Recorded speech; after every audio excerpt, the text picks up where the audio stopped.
Tidak, bersama rakyat, Bawaslu mengawasi.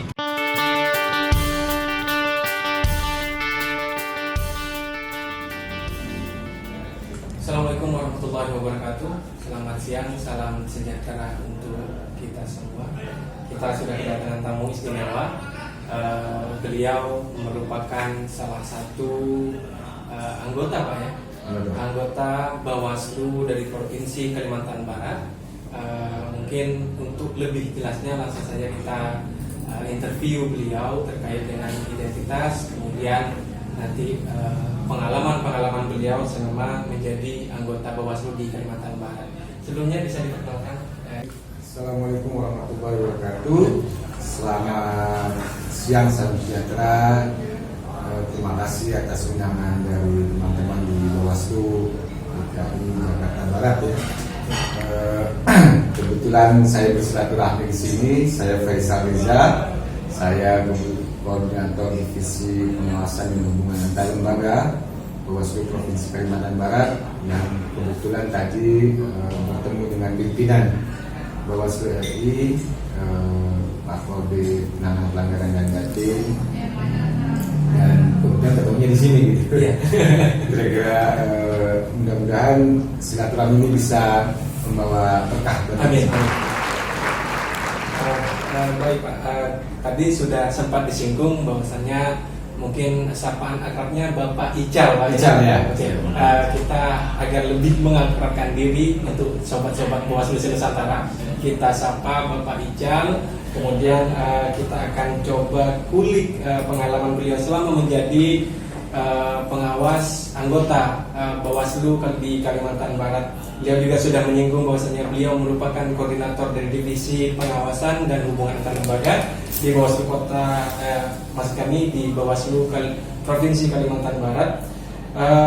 Kira-kira Pak, selama menjabat sebagai anggota Bawaslu Kalimantan Barat, kendala untuk menjalankan peran Bapak sebagai seorang pengawas ini kira-kira apa saja Pak?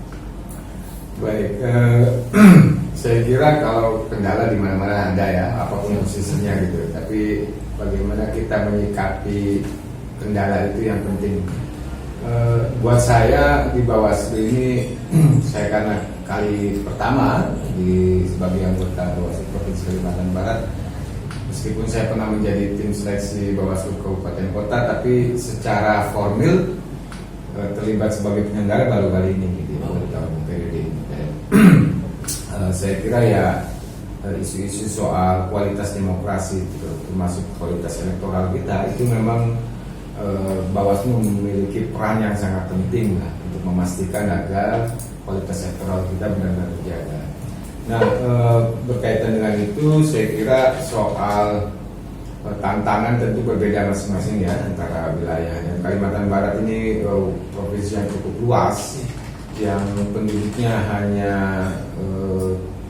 kurang lebih 4,8 juta, satu provinsi, pemilihnya mungkin sekitar 3,2 juta, dan itu tidak sebanding dengan satu kota administratif di Jakarta Barat misalnya.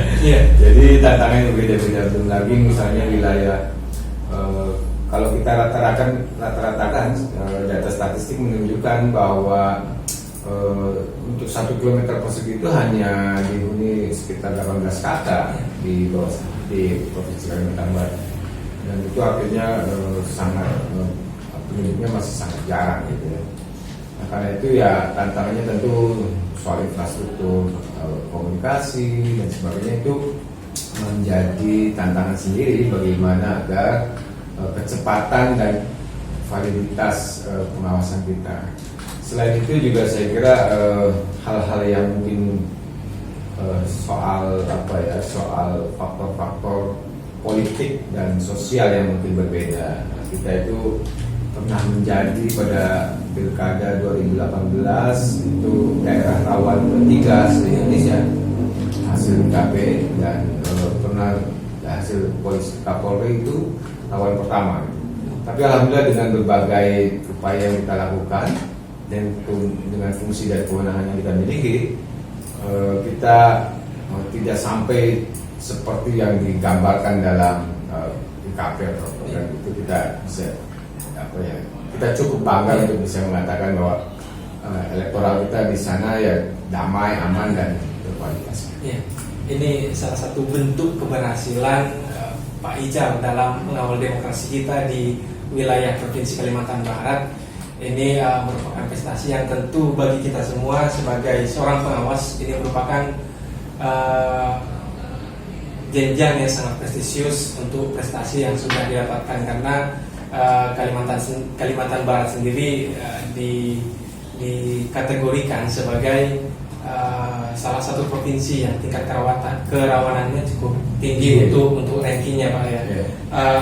Sekarang beralih ke internal, Pak ya. Kendala dalam rekrutmen, kita mengambil contoh pada pemilu 2019 ini, bagaimana hambatan yang Bapak hadapi ketika melakukan proses rekrutmen untuk tingkat pengawas di bawah provinsi, seperti untuk tingkat kabupaten kotanya, kemudian pengawasan kecamatan, kelurahan dan lain sebagainya.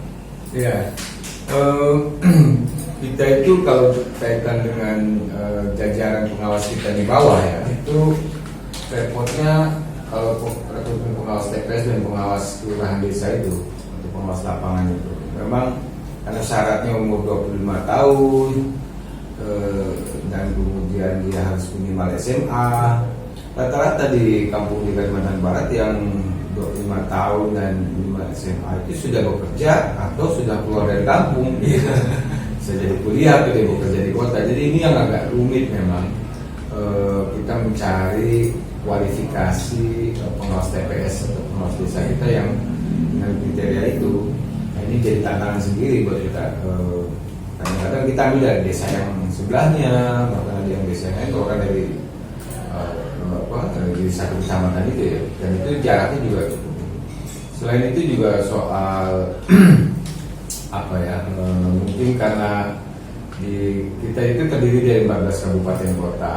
Nah, 14 kabupaten kota ini lumayan juga jaraknya ya, dan sehingga misalnya kita koordinasi dengan Zooming atau dengan daring, kualitas sinyalnya beda-beda itu. Oh iya. Repot juga kan, apalagi kalau di waktu masa pandemi yang lalu, misalnya ada pilkada 2020, itu kita misalnya mengumpulkan kecamatan itu kan repot juga gitu. Artinya via daring kualitas sinyalnya juga itu juga jadi tantangan. Saya kira ya kaitan-kaitan yang sifatnya infrastruktur ya. Kalau soal infrastruktur, soal SDM-nya, soal kualitas itu saya kira di mana-mana sama, dan mungkin tantangannya juga sama. Hanya soal misalnya pemahaman tentang regulasi dan sebagainya, itu ya memang patut kita akui bahwa itu memang juga tantangan, dan saya kira ini perlu kita atasi, dan saya optimis soal ini kita bisa drill terus agar pemahaman kapasitas jajaran pengawas kita juga lebih baik. Sekarang kita melangkah ke step selanjutnya ini, karena kita menjelang pemilu 2024 ya Pak. Kira-kira kesiapan apa saja yang sudah dipersiapkan oleh Kalimantan Barat, Bawaslu Kalimantan Barat untuk menghadapi pemilu 2024 mendatang ini Pak? Ya, secara umum saya kira sama dengan teman-teman Bawaslu provinsi lain ya, dan namun ada beberapa hal yang mungkin sangat karakteristik Kalimantan Barat, dan mungkin juga soal kita memahami benar bahwa sekarang eranya metaverse gitu ya, dan ini menjadi tantangan buat kita. Karena itu sebetulnya sejauh ini misalnya kita sudah melakukan warming up pengawasan. Kami ada kurang lebih 14 sesi untuk melakukan mendiskusikan. Jadi Bawaslu kabupaten kota kita jadikan mereka narasumber, kemudian ditanggapi oleh kabupaten lain untuk menganalisis persoalan-persoalan yang ada dalam tahapan yang krusial. Misalnya soal bagaimana memastikan kualitas pencalonan kita itu terawasi dengan baik gitu ya, kualitas pencalonan peserta pemilu. Nah itu kita bikin sesinya sampai 14, itu sudah kita lakukan, dan hasil dari setiap sesi itu kemudian dirumuskan, diformulasikan menjadi rekomendasi apa yang perlu dilakukan oleh jajaran pengawas kita ke depan. Nah, dari 14 itu kemudian kemarin kita sudah tindak lanjuti, kita rapatkan, dan akhirnya kemudian kita minta di follow up untuk teman-teman Bawaslu Kabupaten Kota melakukan analisis C1, analisis C1, kemudian analisis DA1, itu dokumen-dokumen administrasi hasil perhitungan suara ya, rekapitulasi. Di situ karena kita melihat itu faktor yang sangat krusial. Itu kemudian ini sekarang sedang dilakukan selama 3 bulan. Nah, dari situ juga kita akan mencoba membangun satu sistem atau sistem pengawasan yang terintegrasi dan strateginya. Dalam konteks itulah kita kesini berkoordinasi dengan pimpinan DPR, karena menurut kita apa yang kita sudah alami, apa yang kita sudah lakukan ini semestinya harus ada jawaban yang bisa konkret agar kualitas pengawasan kita lebih baik dan lebih baik. Saya kira itu mungkin yang aspek yang khas ya yang dari kita, yang menurut kita, karena kasus-kasus pemilu 2019 itu mengajarkan pada kita semua bahwa ada terjadi perpindahan dan tanda petik ya, suara yang cukup lumayan, kemudian gugat ke PKHP, HPU, bla bla bla, itu yang kemudian menurut kita ini nggak boleh terjadi lagi. Ya, ini yang menurut saya aspek pencegahan yang penting untuk kita bangun. Saya kira itu yang mungkin yang sekarang sedang jadi concern kita ya, tapi hal-hal lain saya kira ya sama dengan. Saya kira ini kesiapan dari Provinsi Kalimantan Barat sendiri untuk menyongsong pemilu 2024 mendatang ini, saya kira sudah merupakan sebuah pemanasan yang cukup sigap. Beliau juga sudah memformulasikan beberapa kegiatan sedemikian rupa untuk mencegah terjadinya dugaan pelanggaran yang akan dilakukan oleh oknum yang akan memanfaatkan celah dalam setiap tahapan pemilu 2024. Selanjutnya Pak, pesan dan kesan selama Bapak menjabat sebagai anggota Bawaslu di Provinsi Kalimantan Barat ini, kira-kira pesan yang dapat disampaikan ke rekan-rekan yang menyaksikan video YouTube kami di channel Humas Bawaslu Jakarta Barat. Dan kemudian kesannya apa saja? Silakan. Ya, kesan yang pertama dulu ya. Saya kira kesan saya merasa mendapatkan banyak sekali pengalaman yang mungkin belum tentu bisa didapati kalau kita sebagai pemantau. Saya pernah juga menjadi pemantau. Saya juga pernah setidaknya juga saya pernah di NGO dan sebagainya. Kita menghadapi satu situasi yang nyata dan situasi yang kemudian penuh dengan dalam tanda petik ya intensitas yang tinggi gitu ya. Intensitas itu bisa dalam bentuk tekanan, dalam bentuk beban kerja dan sebagainya. Tapi saya sangat menikmati itu, dan kita berharap dengan bukan hanya sekedar soal yang kita bangun ini kan sistem ya. Jadi saya itu lebih banyak gimana kita membangun sistem agar sistem ini bisa mendorong kualitas personal kita menjadi terjaga. Tapi ya saya kira lebih banyak jalan-jalan sih. Ngawasi namanya sudah ngawasi, nggak mungkin ngawasi di kantor. Kalau pesannya saya kira begini ya, Bawaslu itu nggak bisa berjalan sendiri. Karena itu peran masyarakat sangat penting, karena saya selalu bilang ada 3 alasan kenapa kita penting perlu bermitra dan bergandeng tangan bersama masyarakat seperti tagline-nya Bawaslu. Karena alasan filosofis di negara manapun, negara demokrasi manapun, hak masyarakat untuk terlibat dalam proses pembangunan termasuk pembangunan demokrasi itu penting. Yang kedua secara yuridis, karena kita sudah dimandatkan dalam Undang-Undang 7 untuk mengawasi melibatkan masyarakat dalam partisipasi. Yang ketiga adalah sosiologis. Saya kira kita nggak punya mata yang cukup untuk melihat begitu banyak sekali potensi pelanggaran. Kita nggak punya telinga yang cukup banyak untuk mendengarkan potensi itu. Dan saya kira justru itulah kehadiran masyarakat untuk bagaimana memastikan agar kualitas elektoral kita terjaga. Karena itu tagline Bawaslu jelas itu, bersama rakyat awasi pemilu, bersama Bawaslu tegakkan keadilan.